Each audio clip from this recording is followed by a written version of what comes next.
Warning, it only gets worse from here. Let's start. Linda had seen it all during her years as a nurse, but retirement hadn't kept her from coming back to the hospital. Not entirely.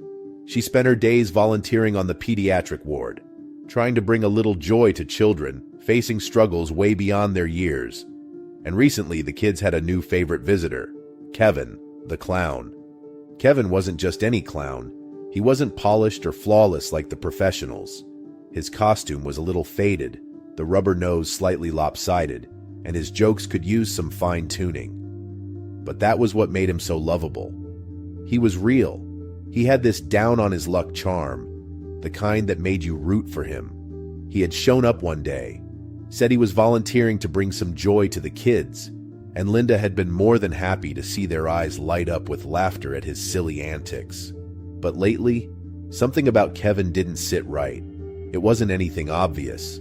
It was more a feeling than anything else, like the way he seemed to drift out of the kids' rooms and wander down hallways that didn't make sense. Or how she'd find him in spots he shouldn't have been, like near the restricted meds room or even by the staff lockers. Every time Linda asked, Kevin would laugh it off with his signature toothy grin. "Just exploring," he'd say, giving her that wink like he was still in the middle of his act. "Spreading the cheer, you know?" But it wasn't just the wandering. Small things began to disappear. Watches, wallets, even some prescription meds. Nothing massive, but it was enough to catch Linda's attention. She didn't want to think it could be Kevin, but the timeline fit, and she couldn't shake that nagging feeling.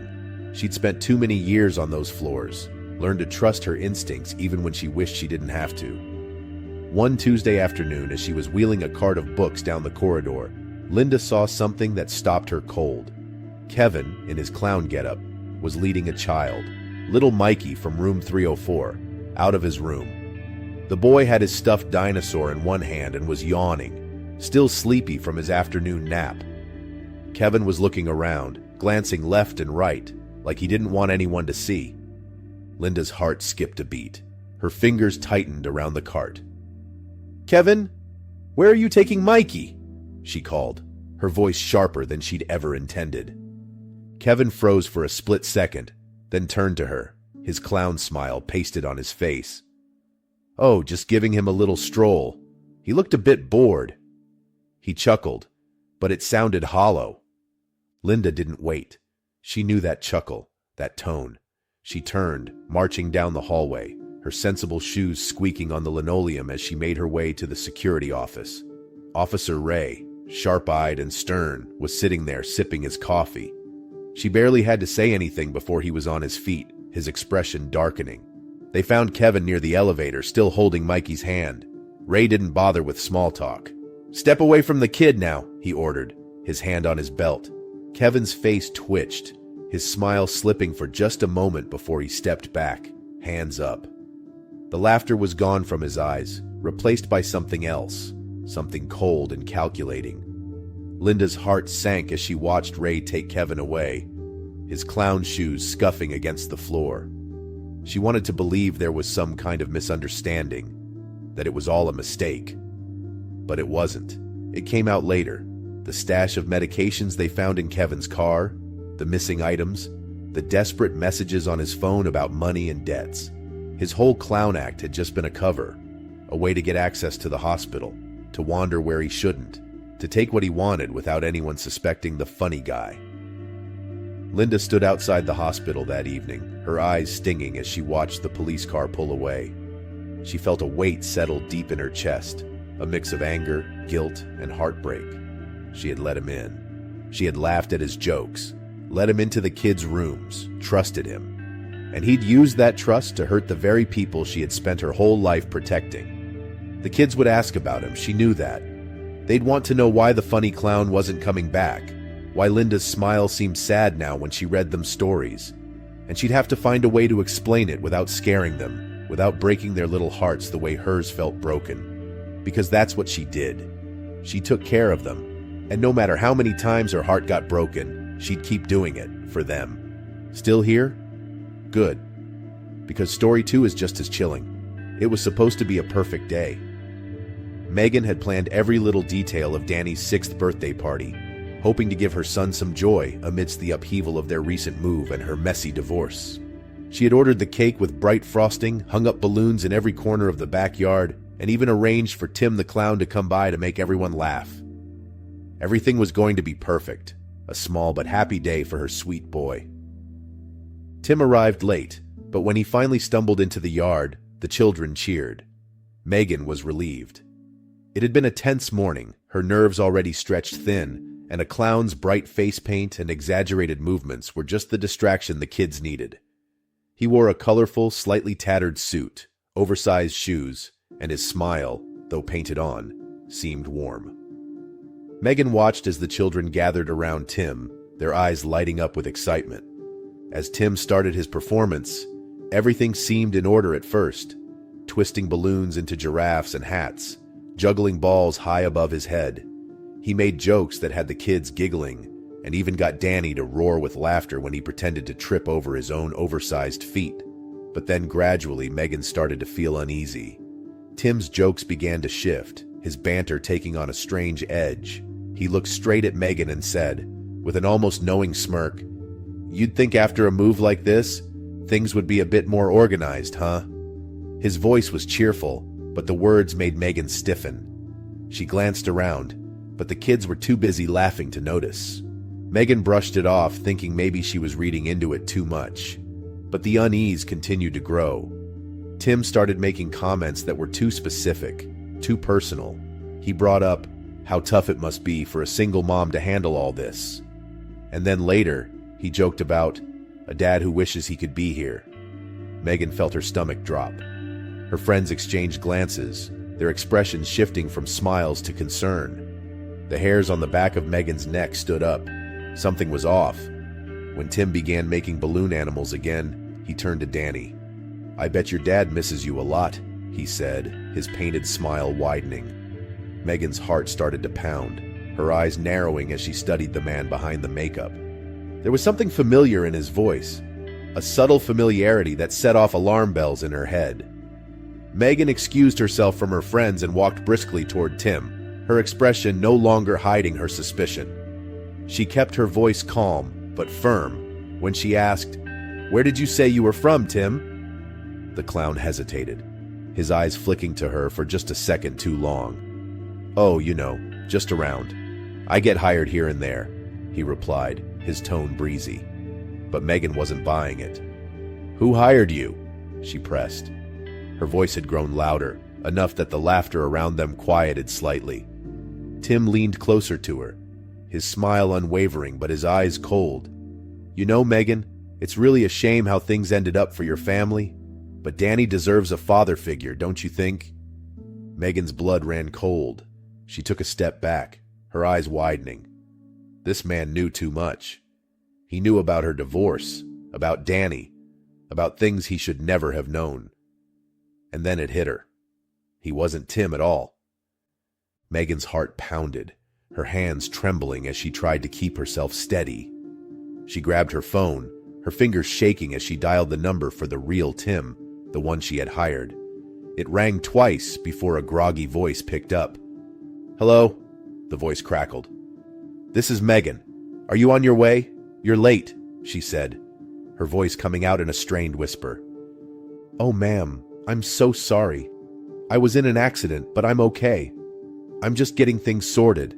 I'll be there soon," the real Tim explained. Megan's heart sank into her stomach. She turned to look at the imposter, the man in the clown suit who was now kneeling beside Danny, talking to him in hushed tones. Her mind raced. She needed to get him away from her son, and she needed to do it now. "Danny, come here for a second, sweetie," she called, her voice a little too high-pitched. The fake Tim's head snapped up, and he stared at her. His smile was gone, replaced by a dark, almost predatory glare. "Danny's just fine where he is," he said, his voice low. Megan didn't hesitate. She lunged forward, grabbing Danny by the arm and yanking him away. "Party's over!" she shouted, her voice cracking. She pulled her son toward the house, her friends quickly realizing something was wrong and moving to help. The clown stood up, his face twisted in frustration.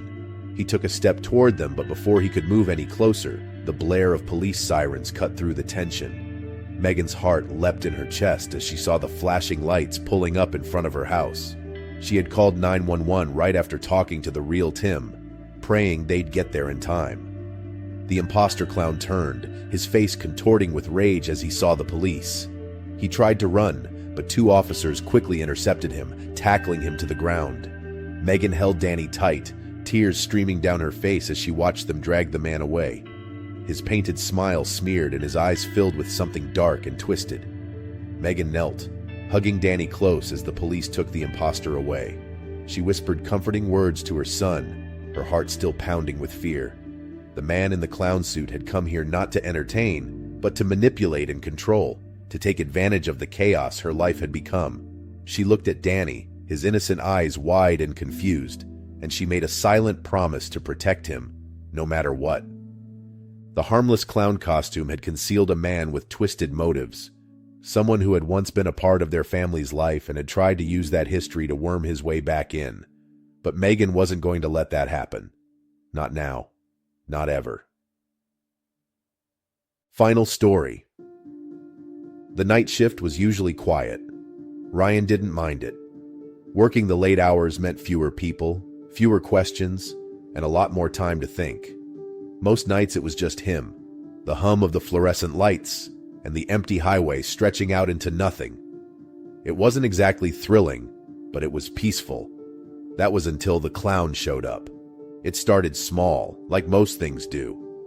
First night, Ryan noticed the guy in the clown costume standing by the edge of the station lot, barely visible in the shadows beyond the pumps. He was just standing there, face hidden by the cheap mask, not doing much of anything. It looked like some dumb prank. Ryan had seen his fair share of weirdos working these late hours, so he didn't think much of it. Just another idiot looking for some laughs. The second night, the clown came back. Same time, same spot. Just standing there. Ryan stared at him through the grimy gas station window for a while, waiting for him to do something, anything. But the guy just stood still, like some creepy statue. It was unsettling. Ryan was used to dealing with strange people, but this, it felt different, wrong. He told himself it was just some teenager with too much time on their hands. Maybe a dare, maybe a TikTok thing. But his gut told him otherwise.